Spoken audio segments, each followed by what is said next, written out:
Study IQ IAS, अब तैयारी हुई अफोर्डेबल। आप सभी का स्वागत है हमारी conversation. Mister Raghavendra Sharma, 2021 batch IPS officer. Welcome Raghav. Thank you sir, thank you. So हम इस डिस्कशन को लेकर जाएंगे कुछ बेसिक सवालों से लेकर कुछ नुएंसेस जो स्टूडेंट्स मिस कर देते हैं while choosing PSR and during their journey with PSR। तो पहला क्वेश्चन यही हो जाए राघव से कि व्हाई PSR, मतलब आपने क्यों चुना? ओके, सो पहले तो ये कि ऑप्शनल का सिलेक्शन आपका बहुत पर्सनल होना चाहिए, तो आप लोगों के ओपिनियन से इन्फ्लुएंस होकर ऑप्शन ना लें। तो मेरा भी पर्सनल ये डिसीजन था। तो मैंने इको ऑनर्स में ग्रेजुएशन किया दिल्ली यूनिवर्सिटी से, बट साथ ही मैंने पॉलिटिकल साइंस के 4 पेपर्स पढ़े थे as generic elective in my college. So वहाँ पे मुझे दिलचस्पी आई कि इस सब्जेक्ट में, और मुझे आगे ऐसा लगा कि इसको और एक्सप्लोर करना चाहिए, और यूपीएससी ने मुझे ऑप्शन दिया कि I can take PSR as my optional. तो वो था वहाँ पे, क्योंकि एक तो बहुत की इंटरेस्ट आया कि जब कॉलेज में पढ़ा, so Indian polity and everything, तो मुझे लगा कि ये चीज़ मुझे और पढ़नी है। तो first and foremost thing was कि मुझे इंटरेस्ट आया इस सब्जेक्ट में। और सेकंड थिंग वाज दैट कि जब यूपीएससी का सिलेबस देखा, and obviously there is the overlap part कि जो PSR का सिलेबस है वो यूपीएससी के GS के सिलेबस से काफी ओवरलैप होता है। जैसे अगर मैं बताऊं तो पेपर 1B जो है, जो इंडियन गवर्नमेंट एंड पॉलिटिक्स है, उससे आपका GS2 काफी हद तक कवर हो जाता है। सिमिलरली GS2 का जो इंटरनेशनल रिलेशंस वाला पोर्शन है, वो पेपर 2B का जो इंटरनेशनल रिलेशंस है, इनफैक्ट मैं कभी प्रिपेयर नहीं करता इंटरनेशनल रिलेशंस में, GS के लिए कभी प्रिपेयर नहीं करता, बिकॉज आप ऑप्शनल में इतने डिटेल में पढ़ते हैं कि you can easily handle GS questions, right. So आपका एक पेपर मतलब 25% of your GS is done mostly. अगर गवर्नेंस और सोशल सिक्योरिटी GS2 का छोड़ दें, तो most of the things can be covered from the optional preparation. तो यहाँ पर 2 पॉइंट हमें पता लगे। पहला, एक स्टूडेंट्स का जनरली एक इशू होता है कि हमारा अगर ग्रेजुएशन ये है, फॉर एग्जांपल आपका इको ऑनर्स था, तो फिर क्या हम उसी को कंटिन्यू करें क्या, क्योंकि 3 साल हमने उस सब्जेक्ट को दिए हैं। तो ये जेन्युइन सी बात है कि अगर हम उसी को लेकर चलेंगे तो शायद हमें समय कम देना पड़ेगा ड्यूरिंग ऑप्शनल प्रिपरेशन। लेकिन फिर भी आपने PSR को चुना रादर देन इको, तो यानी कि आपको लगा कि शायद इंटरेस्ट प्लस जिस तरह की तैयारी यूपीएससी के लिए चाहिए फॉर ऑप्शनल सब्जेक्ट, तो शायद आप उसको बेहतर कर सकते हैं विद PSR, राइट। दूसरा, आपने बताया कि overlap, so strategy matters, right. It's not a game of knowledge. तो यहाँ पर जैसा कि राघव ने बताया कि ओवरलैपिंग जो है, चाहे वो पॉलिटी वाला पार्ट हो, IR वाला पार्ट हो, it was significantly boosting your preparation. मुझे लगता है इसके साथ जैसे एथिक्स वाला पार्ट है, तो एथिक्स में 2016 में डायरेक्ट क्वेश्चन पूछ लिया रॉल्स थ्योरी ऑफ जस्टिस से, साथ में ऐसे जिस तरीके से आ रहे हैं, तो ऐसे में भी आपको I think paper 1 section A thinkers वाले पार्ट ने हेल्प की होगी, राइट? यस। और क्या आपके मन में चल रहा था व्हेन यू आर चूजिंग, क्योंकि it is not a decision कि 1 दिन या 2 दिन में ले लेता है, तो आपकी लाइफ में क्या चल रहा था उस दौरान, वो आप साझा कर सकते हैं स्टूडेंट्स के साथ। सो बेसिकली कॉलेज के दौरान ही ये डिसीजन लिया था कि पॉलिटिकल साइंस को कंटिन्यू करेंगे। तो कॉलेज में ही मैं यूट्यूब वीडियोस काफी देखता था टॉपर्स के जिन्होंने पॉलिटिकल साइंस से किया है, तो उसको समझ में आया कि थोड़ा डेफिनेटली वास्ट है, सिलेबस वास्ट है, और मैंने 11th और 12th भी अपनी साइंस से की थी, तो मेरा पॉलिटिकल साइंस में बैकग्राउंड नहीं था। कॉलेज में 3-4 पेपर्स पढ़े थे, बट नॉट इन डेप्थ कि आप यूपीएससी के लिए प्रिपेयर हो सके। बट अगेन मतलब रीजन यही था कि एक तो कि पढ़ना है, इंटरेस्ट है, और दूसरा ये कि ओवरलैप है, और तीसरा ये है कि PSR में आपकी जो कंटेंट अवेलेबिलिटी है उसके लिए वो बहुत इजी है। आपके पास दुनिया भर की फैकल्टी है, यूट्यूब पे आपके पास दुनिया भर की हेल्प है, ठीक है। तो ये चीज बहुत आसान हो जाती है कि रिसोर्सेज जो हैं वो बहुत इजीली अवेलेबल है PSR के लिए। अच्छा, एक आपने बात की वास्टनेस, तो ये भी एक फैक्टर होता है। स्टूडेंट जब ऑप्शनल चूज करते हैं तो उनको लगता है कि कोई ऑप्शनल अगर छोटा है इन टर्म्स ऑफ, अगर काउंट करें टॉपिक्स को, तो उसको ले लेते हैं रेदर देन अदर ऑप्शनल। आपको क्या लगता है कि ये कितना मीनिंगफुल अप्रोच होगा? तो देखिए, जैसे आपने पहले क्वेश्चन में बोला कि कुछ लोग अपना ग्रेजुएशन सब्जेक्ट सोचते हैं, और दूसरा ये कि छोटे ऑप्शनल ले लो, तो मुझे लगता है दोनों ही अच्छी चीजें हैं, कोई बुराई नहीं है इसमें। अगर आप ग्रेजुएशन सब्जेक्ट में इंटरेस्टेड हैं, तो I think that's the ideal way. आपने 3 साल उस सब्जेक्ट को आप बहुत अच्छे से जानते हैं, अगर आप उसको आगे ऑप्शनल के वे में कंटिन्यू करेंगे, तो बहुत कम नए एफर्ट्स लगाने पड़ेंगे आपको।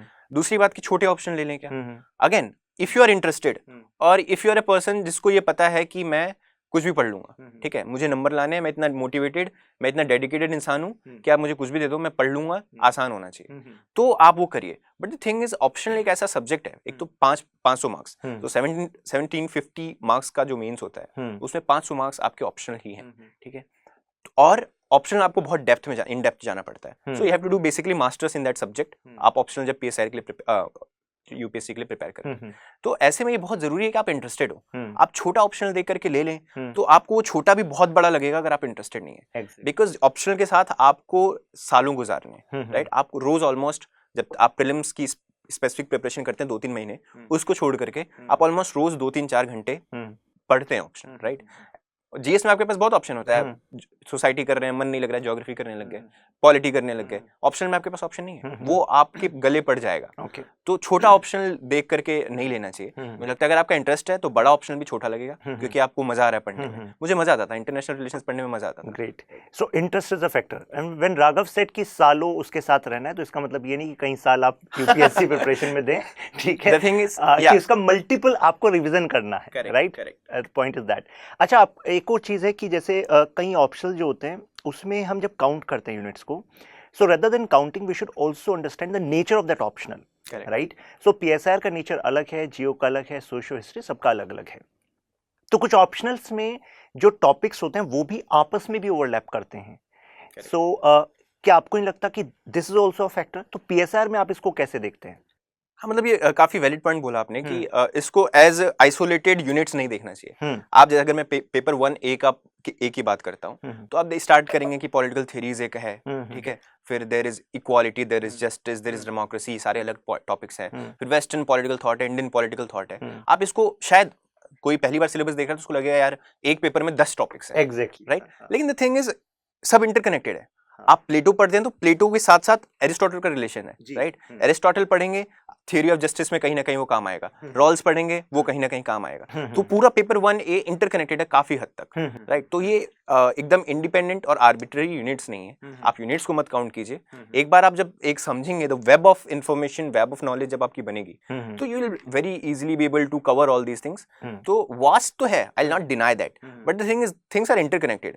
तो ऐसा नहीं है कि आपको एक पेपर में 10 टॉपिक पढ़ने और वो सारे अलग अलग हैं, वो सारे इंटरकनेक्टेड। आप एक चीज पढ़ते हैं उससे दूसरी समझ आती है, दूसरे से तीसरी समझ आती है, और ऐसे सब एक इंटरकनेक्शन रहता है। सो वास्टनेस का मतलब है कि वो नंबर ऑफ यूनिट्स जो आप देख रहे हैं, लेकिन जैसे ही आप for example WPT western political thinkers में किसी ने कार्ल मार्क्स पढ़ लिया, तो definitely that is going to help you in ideologies वाला चैप्टर जो मार्क्सिज्म है, और वही आपको हेल्प करेगा IGP में जब आप मार्क्सिस्ट थॉट की बात करते हैं with respect to Indian national movement, वही आपको बात हेल्प करेगा फिर जब आप IR थ्योरी की बात करते हैं।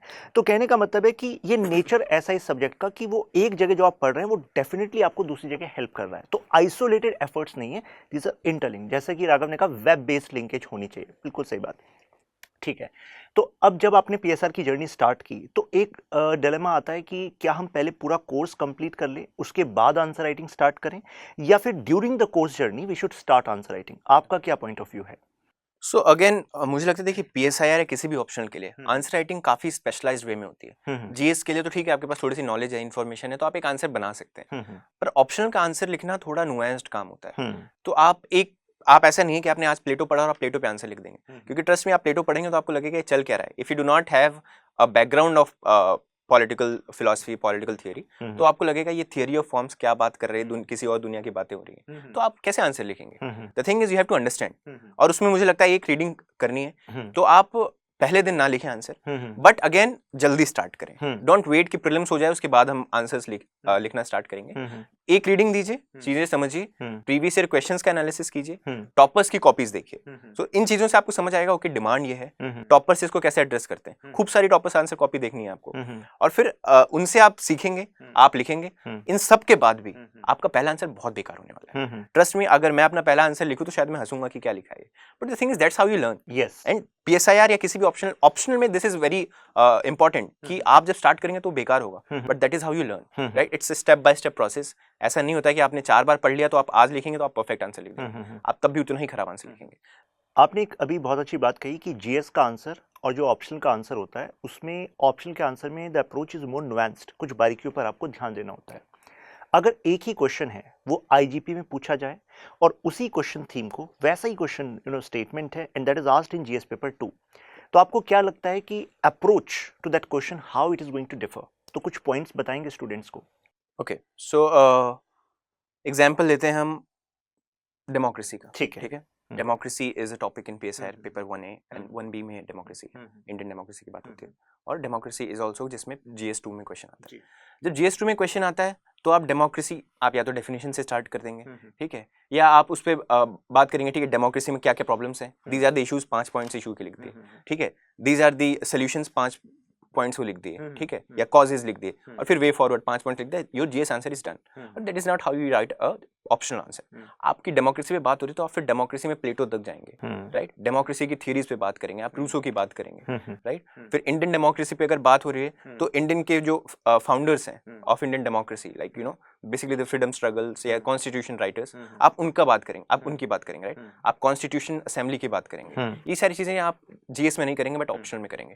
सो this is the thing, this is how you differentiate. आप अगेन आप कॉन्स्टिट्यूशन की बात कर रहे हैं तो आप फिर जो बुक्स हैं basically on Indian, Granville Austin की एक किताब है Indian constitution a cornerstone to a nation, आप वो ऑप्शनल में रेफर करेंगे। आप GS में नहीं लिखेंगे क्योंकि आपके पास स्कोप ही नहीं होगा, बट ऑप्शनल में आप वो बुक रेफर करेंगे। When he saying book refer करेंगे तो थोड़ा मैं उसको और प्रिसाइज कर दूं आप सबके लिए कि सेइंग कि जैसे अगर वो क्वेश्चन GS में आता है तो you can focus on definition and you can focus on issues, लेकिन जब वो ऑप्शन में पूछा जाता है तो आप स्कॉलर्स का इस्तेमाल करते हैं, थियरी का इस्तेमाल करते हैं, कुछ स्कॉलर्स और उनकी बुक्स को कोट करते हैं, तो वो ऑलरेडी आपके नोट्स में होता भी है, आइवर जेनिंग्स, ग्रैनविल ऑस्टिन, उनकी बुक का नाम। अब ये नहीं है कि डेमोक्रेसी पे क्वेश्चन आया तो अब राघव इज सेइंग कि आप जाओ उसको पढ़ो जाकर, ऐसा तो नहीं आप एडवाइस कर रहे हैं? जी, द थिंग इज आप बुक रेफरेंस की बात हम करते हैं तो अगर मे बी शायद जो कोई नया हो उसको लगे यार किताब पढ़नी पड़ेगी, ऐसा नहीं है। द थिंग इज आपके पास कोट्स होते हैं, ग्रैनविल ऑस्टिन का बेसिकली इंडियन कॉन्स्टिट्यूशन पे क्या नजरिया है वो आपके पास होगा, आप वो इंटरनेट से ले सकते हैं या आपको कोचिंग नोट्स में मिल जाता है, आपको बस एज इट इज डालना है कि ग्रैनविल ऑस्टिन ये करना है कि ये बोलता है। ऐसे तो आप सैकड़ों किताबें रेफर करते हैं तो कोई भी नहीं पढ़ता है। एग्जैक्टली। तो यानी कि अप्रोच इज कि आप उस कंटेंट को इस्तेमाल कहाँ करना चाहिए, कैसे करना चाहिए, मतलब this is the differentiator, right? ठीक है। तो आंसर राइटिंग जैसे आपने शुरुआत की तो आपने कहा कि बिल्कुल बेसिक थे और मैं बहुत सारी तरह की मिस्टेक्स करता था। क्या आप कुछ मिस्टेक्स बता पाएंगे जिससे स्टूडेंट जो स्ट्रगल फेस से है ना उनको भी रिलेट हो सके कि यार हाँ ऐसी मिस्टेक मैं भी कर रहा हूँ, ये भी कर रहा था? तो बताएंगे कुछ? Yes, the basic thing is कि आपको पता नहीं होता इसमें लिखना क्या है जी, ठीक है। एक तो एकदम स्ट्रेट फॉरवर्ड क्वेश्चंस नहीं होते ऑप्शनल के, ठीक है। अगर प्लेटो पे कोई क्वेश्चन आ रहा है तो वो प्लेटो का कोई कोट कहीं से उठा के दे देंगे।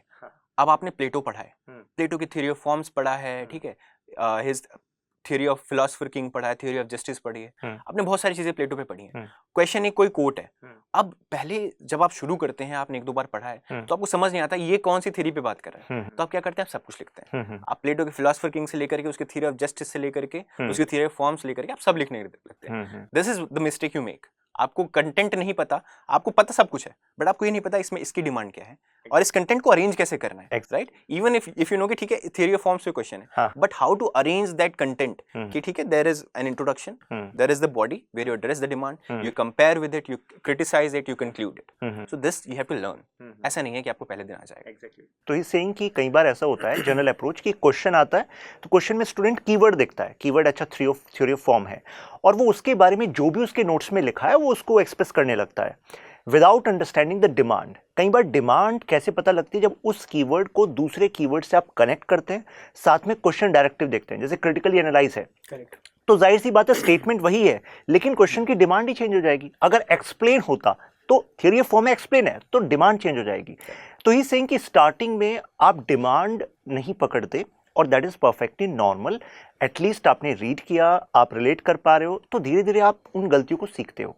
इसके बाद इन्होंने एक बहुत अच्छी बात कही, the way you structure that content, वो बहुत ही बारीक चीज़ है और डिफरेंशिएशन उससे हो जाता है कि how you place your arguments, there should be logical coherence there कि हाँ इसके बाद मुझे यही बताना है और कंक्लूड कैसे करना है। अच्छा राघव, क्या ऐसा था कि सब कुछ जो आपके इंट्रोडक्शंस थे और जो कंक्लूजन्स थे वो आपने एग्जाम हॉल में जाकर बनाए थे या स्टैंडर्ड टेम्पलेट आप पहले से तैयार थी आपकी? That's very important question actually, और मुझे लगता है ये बहुत ज़रूरी है कि आप वो टेम्पलेट बना कर जाएं, बिकॉज आपके पास एग्जाम में जो सबसे बड़ी मुसीबत आपके सामने होती है टाइम कॉन्स्टेंट जी, क्योंकि आपके पास सोचने का टाइम नहीं है, आपके पास बहुत कम सोचने का समय है। तो अगर आपका इंट्रोडक्शन और कंक्लूजन रेडी रहता है कि प्लेटो के थ्योरी ऑफ फॉर्म्स पे क्वेश्चन आए तो आप एक चीज़ लिख देंगे, हाना अरेंट पे क्वेश्चन आया तो आप लिख देंगे कि Hannah Arendt is the most influential and profound thinker of 20th century, है ना। एंड आप ऐसी कोई चीज लिख देंगे. Basically you prepare introduction and conclusion for every thinker, for every topic. That's very important. और मुझे लगता है आपके जो नोट्स भी होते हैं, आप जो खुद के नोट्स बनाते हैं, कोचिंग के नहीं, आप जो खुद अपने हाथों से नोट्स बनाते हैं खुद पढ़ करके, वो इसी फैशन में अरेंज होने चाहिए. सो यू हैव कि हन्ना अरेंड का इंट्रोडक्शन है, आप 2-3 इंट्रोडक्शन लिख लीजिए हन्ना अरेंड के. Then she is talking about power, action, and all those things, totalitarianism, उसकी सारी theories आपने लिखी. Then there is conclusion. आप हन्ना अरेंड पे कुछ एक common conclusion बना सकते हैं. 1-2 conclusion से आप हन्ना अरेंड की हर आंसर को कंक्लूड कर सकते हैं. This goes for every other topic and every other thinker, most of the thinkers, right. So मुझे लगता है ये बहुत जरूरी है कि आप इंट्रोडक्शन और कंक्लूजन्स ऑलरेडी अपने रेडी रखिए. You can look at toppers notes, आप दूसरे के नोट्स देखिए कि इसको कैसे करना है, और धीरे धीरे आपको चीजें समझ आएंगी. आप पहले दिन सब कुछ नहीं फिगर आउट हो जाता है. मुझे भी पहले दिन नहीं फिगर आउट हुआ, मुझे भी 1 साल की जर्नी थी.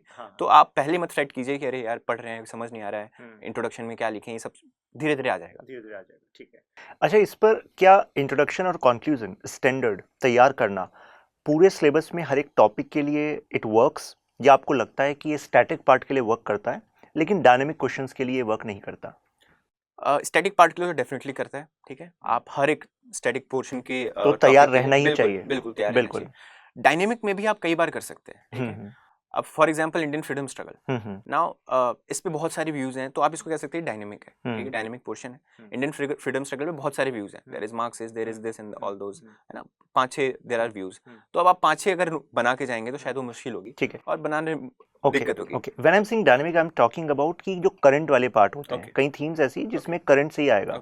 ठीक है, आईजीपी में भी हमारे पास हैं ऐसे टॉपिक्स, कास्ट है, रिलीजन, एथनिसिटी, और ऐसे ही आपका आईआर वाला पार्ट हुआ. तो क्या वहां पर भी हम स्टैंडर्ड इंट्रोज एंड कंक्लूजन बना सकते हैं? आपका क्या एक्सपीरियंस रहा इस पर, आपने कैसे किया? पॉइंट इज दैट मुझे लगता है आप बना सकते हैं. फॉर एग्जांपल अगर कोई भी मान लीजिए किसी एक आर्टिकल पे क्वेश्चन आ रहा है, फंडामेंटल राइट्स पे क्वेश्चन आ रहा है, तो आप एक फंडामेंटल राइट्स का बना के जाइए. राइट, फंडामेंटल मान लीजिए कोई आर्टिकल न्यूज में रहा है और उस पे है, तो आप ओवरऑल फंडामेंटल राइट्स का एक ओवरआर्किंग इंट्रोडक्शन बना के जा सकते हैं. करेक्ट. इसी तरीके से आप पॉलिटिक्स पे, इंडियन पॉलिटिक्स पे, Indian caste in Indian politics, again this is dynamic topic. Caste पे रोज नई हैपनिंग्स हो रही हैं, वहीं से क्वेश्चन आ सकता है.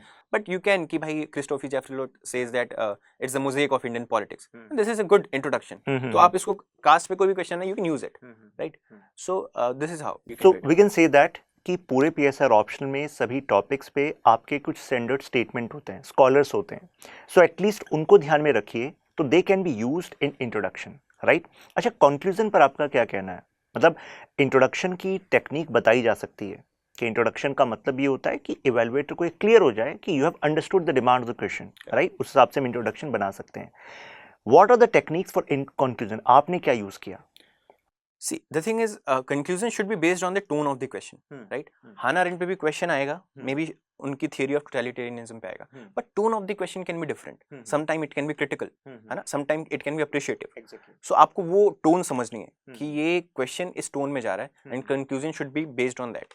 सो इट्स बेसिकली अगर इट सेज कि she provided a profound basically interpretation of totalitarianism. So this is a pro, है ना, this is appreciating her work, support. so आप इसको कंक्लूजन भी आपका सपोर्ट में रहेगा. आप क्रिटिसिज्म पहले लिख सकते हैं, बट आपका कंक्लूजन सपोर्ट में रहेगा कि how she provided a profound interpretation of totalitarianism. तो basically tone of the question से कंक्लूजन आप प्रिपेयर करके जाइए, but depending on the tone of the question आप उस कंक्लूजन को डेफिनेटली रिफ्रेम कर सकते हैं. कंक्लूजन कंटेंट सेम रहेगा, बट आप उसको रिफ्रेम करके, लैंग्वेज बदल करके आप उसको इस्तेमाल कर सकते हैं. मुझे लगता है काफ़ी स्टूडेंट्स ये गलती करते हैं, they do this redundancy error. मतलब whatever they have written body part, they just pick the words and put them into conclusion and say that is conclusion. What's your take on that?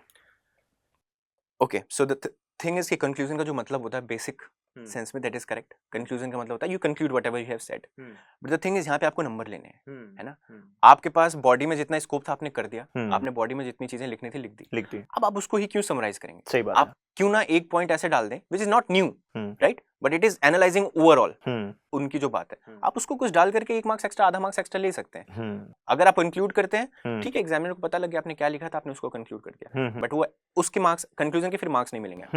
Conclusion में अगर आप एक नई चीज smart way में डालते हैं तो आधा मार्क्स मिल जाएगा. एग्जैक्टली. तो यानी कि कुछ जो नयापन होना चाहिए, that should be there and that should be in coherence with what you have written in the body part, क्योंकि कंक्लूजन का वही मतलब होता है. Right.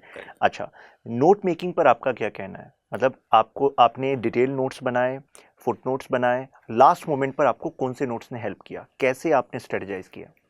So notes first of all बहुत इंपॉर्टेंट है। हम्म। अगर PSIR ऑप्शनल की बात कर रहे हैं तो it is a must, take it from me, it is a must. क्योंकि आप अगर कोचिंग ले रहे हैं तो आपके 6-7 रजिस्टर्स भर जाएंगे। आप किताबें पढ़ रहे हैं, आपकी बहुत सारी किताबें, और जब आपको रिवाइज करना है, और optional is all about revision, या बेसिकली कोई भी सिलेबस, राइट? तो रिवीजन करना is only easy, is only doable from notes. जब हम कहते हैं 5-6 रिवीजन करके जाना है आपको, आप उन किताबों के 5-6 रिवीजन नहीं कर सकते, राइट? सो मैंने क्या किया, मैंने मेरे A4 शीट्स में नोट्स हैं, सो बेसिकली मैंने around 200 pages, 150 to 200 A4 sheets में मैंने पूरा paper 1, paper 2, 1A 1B 2A 2B पूरे का नोट्स बना रखा है, and I just refer to that. So Plato के नोट्स फॉर एग्जांपल जब आप पढ़ते हैं तो प्लेटो पे मे बी आपका आधा रजिस्टर खत्म हो जाए, because you have to understand it. Notes are to explain to you, right? जो क्लास नोट्स आप बना रहे हैं, बट आपके सेल्फ नोट्स होंगे आपको डायरेक्शन देने के लिए। प्लेटो के थियरी ऑफ फॉर्म्स में आप 4 वर्ड में वो चीज लिख देंगे जो आपके एक्चुअल नोट्स में एक पन्ने पे है, right? So that's why note making is definitely very important. You can use A4 sheets, handy रहते हैं बनाने के लिए, और यू कैन यूज एवरनोट या वन नोट। इसमें एक खास करके तुषार गुप्ता सर है, Tushar Gupta sir is an IPS of 2018 batch, और उनके नोट्स हैं, आप इंटरनेट पे गूगल पे जाके देख सकते हैं, और वो मुझे लगता है एक स्टैंडर्ड फॉर्मेट हो सकता है कि आपको नोट्स कैसे बनाने हैं। He has made notes with all those कि एक ब्रीफ में हर चीज आ गई है नोट्स में, एक पन्ने में उन्होंने पूरा प्लेटो बात कर ली। तो this is how you have to make notes. तो मतलब हम फुटनोट्स की बात कर रहे हैं। मैं अपनी क्लास में हमेशा कहता हूं कि आपको paper 1 section A section B, paper 2 section A section B, सबके एक अलग से फोल्डर्स बना लेने चाहिए, द ट्रांसपेरेंट फोल्डर्स, और उसमें सिलेबस अलग से पेस्ट कर दो अंदर से, and you have to actually put A4 size paper जो भी आपने कवर किया है तो उसके कंसाइज वे में आपके पास होना चाहिए, क्योंकि लास्ट मोमेंट पे you are not going to refer the detail notes, right? और इसका एक और एडवांटेज ये होता है कि मान लीजिए कुछ टॉपिक्स में आपने अपडेशंस देखी, कुछ स्टैंडर्ड स्टेटमेंट्स हैं, स्कॉलर्स हैं, तो अब आपको पता है कि मेरे पास ये A4 साइज पेपर है इस पर्टिकुलर टॉपिक के लिए, आपको उसी में ऐड कर लेना है, तो आप में कॉन्फिडेंस आता है कि यस दिस पर्टिकुलर 1 पेज और 2 पेज इज सफिशिएंट, या are sufficient for my exam.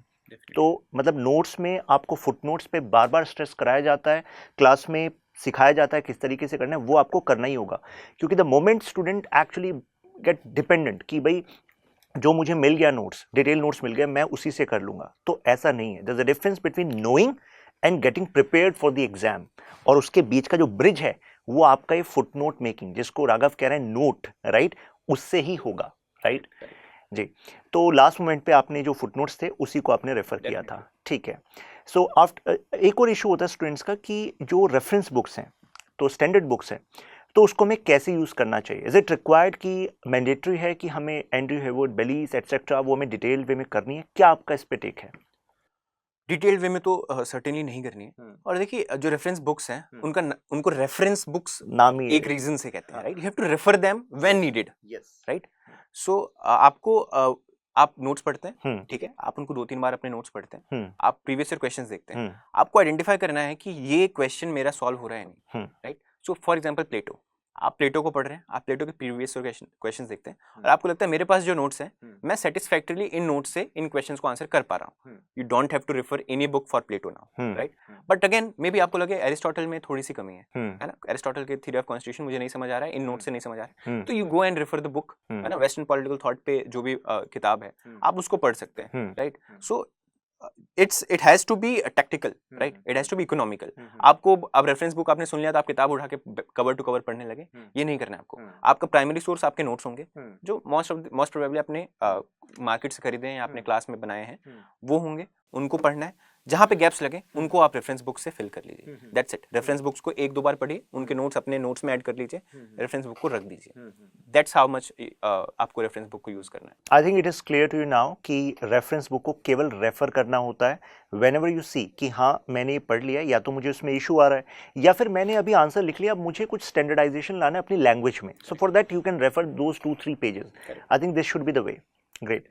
अच्छा, PSIR ऑप्शनल में हर एक सेक्शन को हम एक अलग अप्रोच से देख सकते हैं, मतलब मार्क्स कमाने का जो तरीका है वो भी सेक्शन वाइज रेफर करता है, तैयारी का तरीका भी रेफर करता है।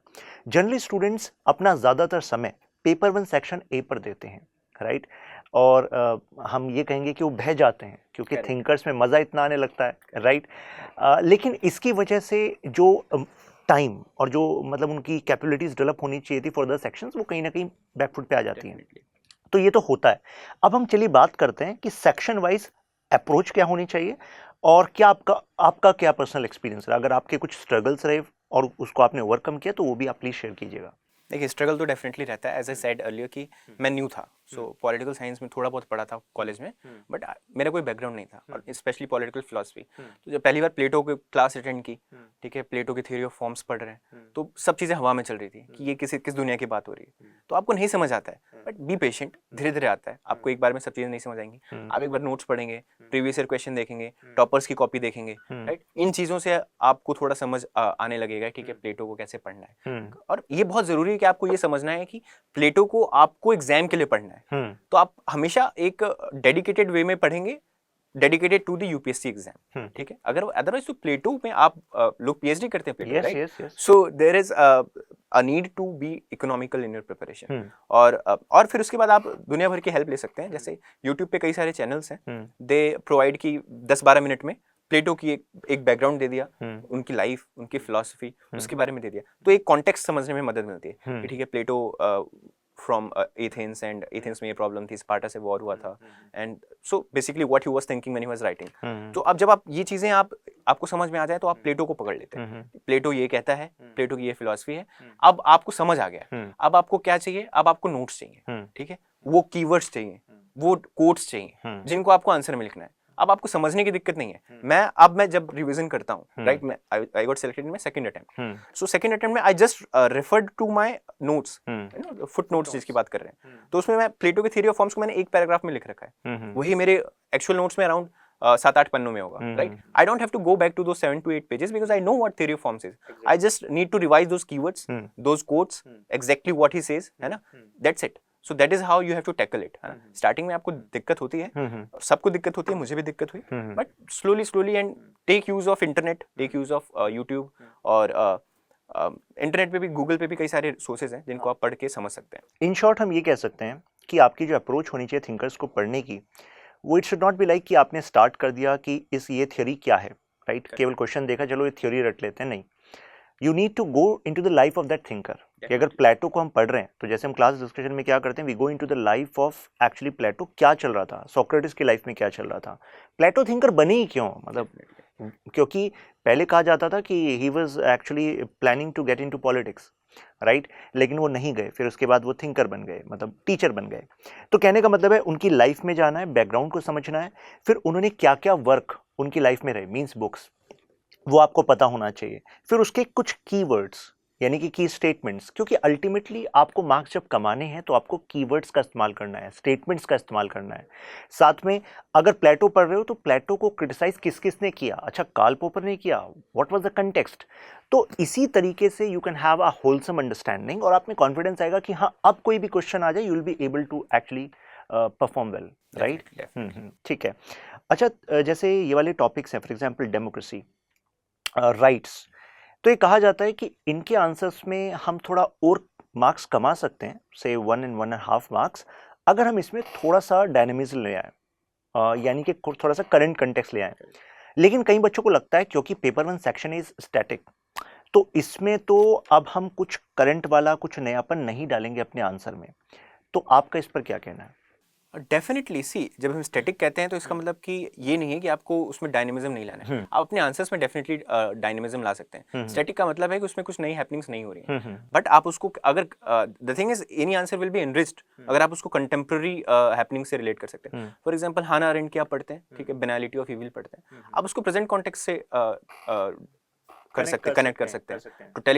टोटलिटेरियनिज्म के बारे में पढ़ते हैं, आप उसको प्रेजेंट कॉन्टेक्स्ट में कर सकते हैं कनेक्ट, राइट। जैसे फिलोसफर किंग का आइडिया है तो कई जगह पर उसको कनेक्ट किया जाता है अयतुल्ला खमैनी जो ईरान में रिवोल्यूशन हुआ था उससे, और क्या ये सक्सेसफुल हुआ या नहीं हुआ, तो ऐसा कनेक्ट किया जाता है।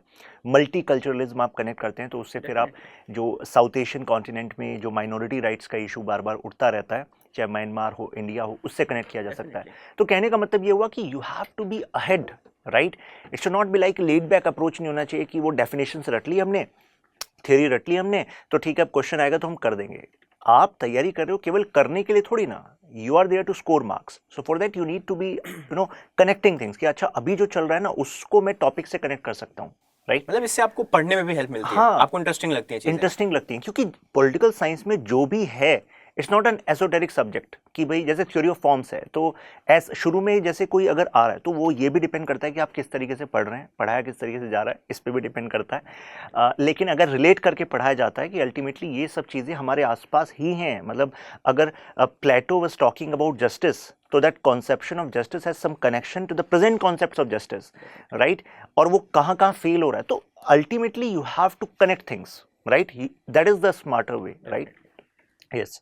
सो इसके बाद जब पेपर 1 सेक्शन ए में कुछ स्पेशल कुछ टिप्स देना चाहेंगे आप कि हाँ इसके थ्रू आप स्कोर कर सकते हैं, तो एक तो बात आई कि कंटेक्स्ट क्लियर हो, दूसरा स्कॉलर्स कीवर्ड्स ये क्लियर हो। क्या आपने इसके लिए अलग से कुछ स्टूडेंट्स बताते हैं, टॉपर्स बताते हैं कि हमने ना अलग से एक डायरी बनाई थी जिसमें ना हम केवल कीवर्ड्स लिखते थे, तो आपने कुछ ऐसा किया था या फिर जो आपके नोट्स / फुटनोट्स वही एक्चुअली सफिशिएंट थे? मेरे नोट्स ही ऑलरेडी बहुत शॉर्ट है, जैसे मैंने बोला हाँ। 50 पेज में मैंने पूरा पेपर 1A किया हुआ है, Okay. तो ऑलरेडी शॉर्ट है, तो मैंने उसके अलावा कुछ नहीं बनाए। बट हाँ, कीवर्ड्स को मैं हाईलाइट करता था, तो जैसे प्लेटो के जो नोट्स हैं मेरे, उनके फ्रंट पेज पे, फर्स्ट पेज पे मैंने उनकी जो क्रिटिक्स हैं, फॉर एग्जांपल कार्ल पॉपर, तो मैंने वहाँ पे मेंशन कर दिया। Okay. एंड देन जो कीवर्ड्स हैं उनके जो आप यूज कर सकते हैं, वो वहाँ पे ऐसे लिख दिया कि जब लास्ट रिवीजन आप कर रहे हैं, जब आप 15 मिनट में एक बार पन्ने पलट रहे हैं, so I just look at first pages कि ठीक है ये चीजें दिमाग में रहे फ्रेश, ताकि मैं उसको एग्जाम में लिख सकूं। सो ये मैं करता था। पेपर 1 सेक्शन बी आईजीपी, इसमें काफ़ी सारे स्टूडेंट्स का डिलेमा ये रहता है कि कई सारे टॉपिक्स तो ऐसे हैं जो हम पढ़ते हैं पॉलिटी के लिए भी, राइट? लेकिन हमने स्टार्ट में ये बात की थी कि जब वही क्वेश्चन आपका पीएसआर में आएगा तो थ्योरी का इस्तेमाल करना है, स्कॉलर्स का इस्तेमाल करना है। तो आपने किन सोर्सेज को रेफर किया था अपार्ट फ्रॉम नोट्स? क्या आप और भी कुछ रीडिंग्स करते थे, करंट में कुछ स्कॉलर्स को ऐड करते थे? आपकी क्या पर्सनल अप्रोच थी? सी 1B is definitely a subject जहाँ पे आपको थोड़ा सा खुद से काम करना पड़ेगा। You can never be completely dependent कि आपको कोई सब कुछ समझा दे। तो फॉर एग्जांपल न्यूज़पेपर रीडिंग, तो आपको न्यूज़पेपर रीडिंग को इस फोकस्ड वे में करना है कि मैं क्या चीज़ें 1B में इस्तेमाल कर सकता हूँ। अक्सर इंडियन इलेक्शंस पे क्वेश्चन आते, आर्टिकल्स आते रहते हैं, एडिटोरियल्स आते रहते हैं, ठीक है? अक्सर caste system and all those things जो पेपर 1B में है, राइट, उन पे आते रहते हैं। For example uniform civil code and all those things. तो हमेशा आपको उन चीज़ों को देख के चलना है। बहुत सारे for example Pratap Bhanu Mehta is there, Neera Chandhoke is there, तो इन लोगों के आर्टिकल्स आपको पढ़ते रहना और वहां से चीजें उठाती रहनी है। The thing is this will differentiate your answer. जैसा आपने पिछले उसमें कहा कि कंटेम्प्रेरी को कैसे कनेक्ट करें, तो यही आपके आंसर जो थियरी है वो तो सब लिख रहे हैं, बिल्कुल। आप जब कुछ उसमें नया डालते हैं, आप नीरज चंदोक की कोई एक बात डालते हैं जो बाकी लोग नहीं डाल रहे हैं, बिकॉज आपने न्यूज़पेपर आर्टिकल से उठाया था, किसी नोट से नहीं, तो that will be unique to you most probably, right? तो ये चीज करते रहिए। और बाकी क्रिस्टोफर जेफरोट, ऐसे एटलीस्ट आपको 7-8 जो प्रेजेंट स्कॉलर्स हैं, राइट, उनको उनकी लिस्ट बनानी है। और अगर आप रोज नहीं कर पाते हैं तो एक दिन बैठिए और क्रिस्टोफर जेफलोट के रिलीजन पे, कास्ट पे जो आर्टिकल्स हैं उनको पढ़िए, वहां से कुछ कुछ चीजें उठाइए। ये सबसे बेस्ट तरीका है। देखिए अल्टीमेटली आपको मार्क्स कमाने हैं, तो आपको पता है कि क्वेश्चन थीम्स तो आईजीपी में बहुत यू कैन रिलेट कि हाँ कोई भी ऐसी चीज नहीं आएगी आपके पेपर में कि आपको नहीं पता बिल्कुल भी, right? Topics are there, right? पता है कि इलेक्टोरल रिफॉर्म से क्वेश्चन आ सकता है, आता रहा है, तो वो आएगा। अब ये भी एक इशू होता है कि अगर मैंने आज का आर्टिकल छोड़ दिया या मिस हो गया, वो मान लीजिए सी राजा मोहन का आर्टिकल था, सुभाष पालसेकर, किसी का भी था, तो शायद अब मैं कुछ पीछे आ गया। ऐसा कुछ नहीं है। अल्टीमेटली आपको वो टॉपिक तैयार करना है। फॉर एग्जांपल कास्ट पॉलिटिक्स पर, तो जैसे कि राघव ने कहा कि एक दिन बैठ जाओ, किसी वीकेंड पर बैठ जाओ, कास्ट पॉलिटिक्स के जिस दिन आप फुटनोट्स बना रहे हो अपने, उस दिन सर्च कर लो। तो आपने अगर 1 आवर दे दिया और उसमें मल्टीपल आर्टिकल्स को एक बार स्किम थ्रू कर लिया और उसमें से स्टेटमेंट्स कुछ एक्सट्रैक्ट कर ली, तो आई थिंक वो आपके उस टॉपिक को एक होलसम एक्चुअली बना देगा, राइट? वो कॉन्फिडेंस आपको दे देगा। अल्टीमेटली वहां से एक क्वेश्चन आएगा, तो केवल ये एफर्ट इस तरीके से कर लोगे ना, तो कॉन्फिडेंस आप में आ जाएगा कि हाँ I have sufficient content, right? तो ऐसा डरने की जरूरत नहीं है कि आईआर के इतने सारे आर्टिकल्स आते हैं आईजीपी से रिलेटेड, वो मेरे छूट गए तो अब I am someone on back foot. ऐसा कुछ नहीं है, ठीक है? एग्जाम से पहले आपकी ये तैयारी होनी चाहिए, दैट्स इट। और वो अभी कर लोगे तो फिर रिवाइज करने का टाइम मिल जाएगा, प्रैक्टिस का टाइम मिल जाएगा। ग्रेट। आईजीपी पर और कोई आपका एक्सपीरियंस रहा हो कि आपको पर्सनल इशू हुआ हो किसी सेक्शन में आईजीपी के? आईजीपी में ऐसा है कि हाँ डेफिनेटली कोचिंग्स में भी अक्सर ये इग्नोर्ड सब्जेक्ट होता है, बिकॉज सब कहते हैं कि जीएस 2 में आप पढ़ रहे हो, वहाँ से मैनेज हो जाएगा। हाँ। तो ये चीज़ रहती है। मतलब ये बहुत अच्छी बात उन्होंने बताई कि ऐसा होता है कि फॉर एग्जांपल फंडामेंटल ड्यूटीज़, तो ऐसा कहा जाता है कई कोचिंग्स में कि ये तो वही है जो पढ़ा दिया आपको जीएस में, इसमें एडिशनल क्या है। जबकि पीएसआर के लिए फंडामेंटल ड्यूटी से क्वेश्चन आएगा, यू नीड समथिंग एल्स। जैसे कि अगर हम ड्यूटीज की बात करें, you need to connect the division between duties and rights, you need to connect with social contract theory, कि सोशल कॉन्ट्रैक्ट थ्योरी क्यों राइट्स पर बात करती थी, लिबरल पर्सपेक्टिव पर बात करती थी, इस वजह से फंडामेंटल ड्यूटीज को इतनी तरजीह नहीं दी जाती। मतलब पीएसआर का पर्सपेक्टिव जो है वो डिफरेंट है आईजीपी में हर एक टॉपिक के लिए। फंडामेंटल राइट्स की बात करोगे, it should bring some theory, जो आप राइट्स वाले पार्ट में पढ़ते हो पेपर 1 सेक्शन ए में, that should get reflected in your paper 1 section B IGP part, right. और यहाँ पर कई सारे कोचिंग्स में मतलब वो बैकफुट पर रहता है। जो भी स्टूडेंट इसको देख रहा है, you should be more aware कि आपके पास जो कंटेंट है वो पीएसआर वाली फीलिंग आपको दे रहा है, क्या तरीका है, थियरी है कि नहीं, स्कॉलर है कि नहीं, और जो अभी करंट थी हमारी उसके हिसाब से सफिशिएंट कंटेंट है कि नहीं। ठीक है, डरने की बात नहीं है, टॉपिक को उठाना है, फुटनोट्स बनाने हैं, एनरिच इस तरीके से करना है, काम होगा, प्रैक्टिस करते रहना है। Great. Paper 2 paper 2 again, paper 2A is static, so comparative politics, globalization and all those theories of international relations. तो वो चीज़ें तो स्टैटिक हैं, जिसमें आप उनको प्रिपेयर करके आप जो भी कहाँ जहीं से भी पढ़ रहे हैं आप कोचिंग या जो भी नोट्स मार्केट से ला करके उनसे वो काफ़ी हद तक प्रिपेयर हो जाएगा। बट उसमें भी 2A में भी थोड़ा डायनेमिक पोर्शन है, for example United Nations, human rights, democracy and all those things, जिस पे हमेशा रिसेंट डेवलपमेंट्स होती रहती है। तो उसके लिए भी ट्रिक वही है कि आप न्यूज़पेपर से आप खुद को हमेशा अपडेटेड रखिए। ठीक है, अगर आपको अगेन आप रोज नहीं फॉलो कर पा रहे हैं ड्यू टू सम रीजंस, तो आपको जरूरी है कि आप ह्यूमन राइट्स एक दिन सर्च करें, तसल्ली से बैठें और ह्यूमन राइट्स पे 5-6 आर्टिकल्स पढ़ें और थोड़े थोड़े अलग अलग पर्सपेक्टिव्स आप लेकर के आए। उसके लिए कई सारी वेबसाइट्स हैं और अगेन बहुत सारी चीजें, यूनाइटेड नेशंस हो गया तो there are like the project syndicate, there is the diplomat, इन सारे पे बहुत अच्छे आर्टिकल्स आते हैं और आप वहां से पढ़ करके उन टॉपिक्स को प्रिपेयर कर सकते हैं। जरूरी नहीं है कि यूएन पे जितने आर्टिकल्स आपको न्यूज़पेपर में आ रहे हैं रोज पढ़ने, बट अगेन एक दिन बैठ करके कुछ अच्छे वेबसाइट्स पे ORF है, इन जगहों पर जाकर के आप एक बार 5-6 आर्टिकल्स पढ़ेंगे तो चीजें काफी हद तक क्लियर हो जाएंगी, आपको कुछ कोट्स मिल जाएंगे and that's how you prepare the topic, it's done. When it comes to resources for this IR part ना, पेपर 2, तो जनरली स्टूडेंट्स सोचते हैं, जैसे हम बताते हैं कि भाई ICWA, ORF, कार्नेगी एंडोमेंट भी आप रेफर कर सकते हैं, तो स्टूडेंट्स को लगता है कि अब सब कुछ इसमें से पढ़ लूँ या कुछ अगर मेरे साथ छूट गया तो मैं कहीं बैकफुट पे हो जाऊंगा। तो जैसे कि राघव ने कहा, आपकी जो अप्रोच होनी चाहिए वो टॉपिक वाइज होनी चाहिए, एग्जाम सेंट्रिक होनी चाहिए, राइट। सो आपको केवल कुछ पॉइंट्स एक्सट्रैक्ट करने हैं, 4-5 आपको आर्टिकल उस दिन जिस दिन आप इस टॉपिक के लिए बैठ रहे हैं उस दिन आपको कर लेने हैं, राइट। अच्छा, कुछ लोग कहते हैं कि पीएसआर में ना IR वाला पार्ट वो डायनेमिक बहुत ज़्यादा है, तो आपको क्या लगता है वो एक एडवांटेज है इस पूरे पीएसआर की टू स्कोर बेटर, मतलब इसमें भी और जेएस में भी, या फिर आपको लगता है कि नहीं इसकी वजह से कुछ बैकफुट पे भी आ जाते हैं स्टूडेंट्स? देखिए, डायनेमिक तो है क्योंकि नई हैपनिंग्स हो रही है, बट वो बस न्यूज़ है, right. Issue at the heart remain same. News यानी कि इवेंट्स एंड इश्यूज में डिफरेंस होता है। आईआर को कई लोग समझते हैं कि अभी जो डेवलपमेंट्स हो रहे हैं उसके बारे में मुझे फैक्ट्स की अंडरस्टैंडिंग करनी है, that is how I am going to prepare IR. ऐसा नहीं है। आईआर तो जो अभी इवेंट्स है वो तो एक ब्रॉड एक स्पेक्ट्रम है, उसके अंदर छोटी छोटी हैपनिंग्स हैं। तो आई थिंक आईआर के लिए हमें वो ब्रॉड स्पेक्ट्रम को पकड़ना जरूरी है। डेफिनेटली, मतलब अगर आप इंडिया रशिया रिलेशंस का एग्जांपल लें तो बहुत सारे डेवलपमेंट्स अभी हो रहे हैं, but at the core India Russia relations जो पिछले 20 साल में थे वही चल रहा है हमारा, right. So again it goes with US, it goes with China, new developments आते हैं for a short period, there is some change, है ना। But the thing is that is news. The issue at heart remains the same. It goes for all other topic in IR section. तो basically आप अगर issue समझ ले कि India Japan relations का core क्या है, बेसिक चीजें क्या है, बेसिक फंडामेंटल्स क्या है, तो आप न्यूज को इस्तेमाल करके एग्जांपल्स दे करके अपने आर्गुमेंट्स को सपोर्ट कर सकते हैं, but issue again will remain the same. Yes, तो यानी कि इश्यूज, कोर आइडियाज उनको पकड़ना है और करंट के जो डेवलपमेंट्स हैं उनको केवल इस्तेमाल करना है, राइट। ग्रेट।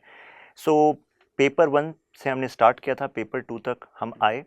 फिर भी अगर आपके कुछ अलग से कुछ आपको पॉइंट्स देने हो, कुछ एडवाइस देनी हो स्टूडेंट को कि हाँ इस सेक्शन के लिए आपको ये थोड़ा एडिशनल करना चाहिए, so you can give that. Advice तो मतलब मुझे लगता है हमने काफ़ी डिटेल में बात कर ही ली, बट अगेन 1B और 2B के लिए मुझे लगता है कि सबसे पहले कि कंफ्यूज ना रहें बहुत ज़्यादा। अगेन आप एक बेसिक फ्रेमवर्क हर चीज़ के लिए तैयार करके जाएं। आपके नोट्स हर चीज़ पे होने चाहिए, जो डायनेमिक पोर्शन है उस पर भी होने चाहिए। For example India US relations are dynamic, right, but the thing is आपके इंडिया यूएस रिलेशंस के एक बेसिक नोट्स तैयार होने चाहिए। For example we established diplomatic relations thus we became strategic partners in this year, ठीक है। 2008 में civil nuclear deal हुई, तो एक जो जर्नी है वो क्लियर रहना चाहिए इंडिया यूएस रिलेशंस का क्या रहा है। उसके बाद बस न्यूज़ आर्टिकल्स होते हैं जो आप एक पॉइंट में लिख सकते हैं, राइट, कि Russia US criticised India's stand on Russia, that's a news that you have to use, the issue will be कि there is turbulence in India US relations, right, पर उस न्यूज को आपको बस इतना यूज करना है कि you give it as an example कि for example the present happenings in Ukraine, India and US are not seeing eye to eye, right, so this is how you have to do it. आपको जो dynamic portion है उस पर भी basic notes prepare करके रखने हैं और वो इजीली हो जाते हैं। उसके बाद बस थोड़ा बहुत उसमें क्रीम आपको करना है, थोड़ा अलग करना है उसको दूसरों से, दैट्स इट। ज्यादा मतलब परेशान होने की जरूरत नहीं है। मुझे लगता है एक बार आप चीजें इश्यूज पकड़ लेते हैं तो फिर आप, फॉर एग्जाम्पल अब लोग सोचते हैं कि सी राजा मोहन का एक आर्टिकल आया तो ये पढ़ना जरूरी है क्या? अगर आपको पता है कि सी राजा मोहन का क्या स्टैंड है, तो मैं अब सी राजा मोहन का कोई एक स्टेटमेंट, मतलब कि किसी एक इशू पे सी राजा मोहन का क्या स्टैंड होगा, I can know that because C Raja Mohan belongs to a particular ideology, right, he is से एक स्पेक्ट्रम में वो कहीं फिट होते हैं और स्पेक्ट्रम की जो सोच है वही वो रखते हैं, राइट, सो हर इशू पे उनका एक सिमिलर सा अप्रोच रहेगा। फॉर एग्जांपल हिल से कि India needs to build its strength, ठीक है, हिल से कि इंडिया यूएस और रशिया में डिवाइडेड नहीं होना चाहिए, है ना, इट शुड नॉट बी कि आपको एक स्फेयर में जाना है, सो दिस इज व्हाट हिल से। अब उनका कोई भी आर्टिकल आ रहा है वो अलग वर्ड्स में कह रहे हैं बट सेम बात कह रहे हैं, सही बात, ठीक है, तो आपको ये पकड़ना है, कुछ 6-7 आर्टिकल्स आपको 6-7 थिंकर्स, 6-7 कंटेम्प्रेरी राइटर्स को लेना है और उनकी क्या व्यूज है। For example Harsh V Pant is more to the right, right, so hill right की जो फिलॉसफी है वो उनकी बात करेंगे, तो आपको ऐसे आइडेंटिफाई करना है और they'll always, you can use them कि हर्षवी Pant says this even if you have not said that particularly but you know कि वो बोलते क्या हैं, what is the opinion, exactly। तो कहने का मतलब है कि धीरे धीरे ना जैसे आप पढ़ने लगेंगे तो you will actually identify कि कौन से स्कॉलर्स किस तरह की साइड रखते हैं, लेफ्ट, राइट, सेंट्रिस्ट, तो काफ़ी कुछ ना आप खुद ही you are able to use them. अगर for example you have to use 3-4 scholars, तो ऐसा नहीं है कि सभी स्कॉलर्स आप सेम पर्सपेक्टिव वाले यूज़ करेंगे, तो आप डाइवर्स पर्सपेक्टिव वाले यूज़ कर सकते हैं, you can pick and choose. और कुछ स्पेसिफिक टॉपिक में कुछ ही स्कॉलर्स हैं जो मतलब बहुत ज़्यादा बात करते हैं, राइट, तो डेफिनेटली आप उनको याद कर सकते हैं, ठीक है, और वो एक्चुअली इतनी बार डिस्कशन होता है, इतनी बार आप प्रैक्टिस करते हैं तो आपको उनके नाम इस तरीके से याद हो जाते हैं जैसे कि आपको अपने सिबलिंग्स के नाम याद होते हैं, right, if you are in PSR journey. या मतलब ऐसा है कि जैसे जैसे आपने बोला कि कुछ एक थिंकर्स कुछ एक पर्टिकुलर बात करते हैं, so their experts. For example India Nepal relations की बात आई तो S D Muni's an expert, India China में है तो ब्रह्मचलानी की बात, India Pakistan again Brahma Chellaney, right, so you have to identify these things और फिर आसान हो जाता है। जो डायनेमिक लगता है, ऐसा नहीं है कि हर रोज ही कुछ नया हो रहा है और आपका सिलेबस बढ़ रहा है, सिलेबस सेम है, इश्यूज सेम है, न्यूज में आप हेडिंग भी पढ़ लेंगे तो आपका काम चल जाएगा। तो ये बहुत इंपॉर्टेंट बात कही, ऐसा नहीं है कि आपका सिलेबस दिन पर दिन बढ़ रहा है, सिलेबस वही है, इश्यूज वही हैं, क्वेश्चन थीम्स वही है, ठीक है, तो just what you need to actually put efforts in right direction. और कई बार ना हमें वो राइट डायरेक्शन नहीं मिल पाती स्टार्टिंग में और we are actually beating about the bush, कभी हम ये पढ़ रहे हैं, कभी उस नोट से पढ़ रहे हैं, फिर जिस नोट से पढ़ रहे हैं उसको लगता है कि वो सफिशिएंट है कि नहीं, तो वो एक्चुअली स्टेप्स बस आपको क्लियर हो जाएं, राइट। तो ऐसे में कोई आपको गाइडेंस अगर दे दे तो आपकी जर्नी थोड़ी आसान हो जाती है। साथ में बेंचमार्किंग बहुत इंपॉर्टेंट है, यानी कि बीच बीच में आपको ये पता लगता रहे कि हाँ दीज आर द गैप्स, वो फिल होते रहें, राइट। तो जैसे अभी राघव ने कहा था कि फुटनोट्स, तो राघव कहीं ना स्टूडेंट्स को ये नहीं पता लगता कि कौन सी चीज़ें एक्चुअली इंपॉर्टेंट हैं जो हम फुटनोट्स में रखें। ये एक जेन्युइन इशू है, क्योंकि जो स्टार्ट कर रहा है उसके लिए तो सब कुछ इंपॉर्टेंट है। या सो द थिंग इज कि आप जब नोट्स बनाने बैठे तो सबसे पहले क्वेश्चन होता है बनाएं कब। तो आप नोट्स तभी बनाएं जब आपने सिलेबस को अच्छे से समझा है, आपने नोट्स जो आपने कोचिंग में या कहीं से भी ला करके आपने वो सब्जेक्ट को पढ़ा है, उसको आपने एटलीस्ट 2 रीडिंग दे दी है, एक प्रॉपर रीडिंग और एक क्विक रिवीजन। आपने प्रीवियस ईयर क्वेश्चन देखा, अब आपको ये समझ में आ गया कि ये इनका कॉन्टेक्स्ट है, ये कॉन्सेप्ट है, क्वेश्चंस ऐसे आते हैं, अब आप नोट्स बनाने के लिए तैयार हैं। आप पहली रीडिंग के साथ नोट्स बनाएंगे तो आपको नहीं समझ आएगा। यस, तो यानी कि दीज आर स्टेप्स के, यानी कि आप डिमांड समझ लो, PYQ देख लो, उसके बाद you should actually start making notes, right. और कुछ टॉपर्स के जो नोट्स हैं, सैम्पल नोट्स जिसको हम फुट नोट्स कहते हैं, वो हम आपको टेलीग्राम ग्रुप में भी शेयर कर देंगे so that you can quickly refer, right. Thank you Raghav, thanks for coming. Thank you so much. और अभी आपकी जो गाइडेंस है PSR की और जो जर्नी है उसको आसान बनाने के लिए हमारा बैचेस भी अवेलेबल हैं, लाइव बैच PSR, बिल्कुल बेसिक से लेकर डेप्थ तक, आंसर राइटिंग क्लासेस, साथ में जितनी मल्टीपल रेफरेंसेस बुक्स हैं जो भी ज़रूरी हैं आपके लिए, उन सबको कंसाइज आपके नोट्स में ही किया जा रहा है। So this way actually you can actually specifically pin point की ये नीड है और आप उसी से आगे बढ़ सकते हैं। कोई भी आपकी क्वेरी होगी, so whole study IQ team is here. फिर मिलते हैं, ख्याल रखिए।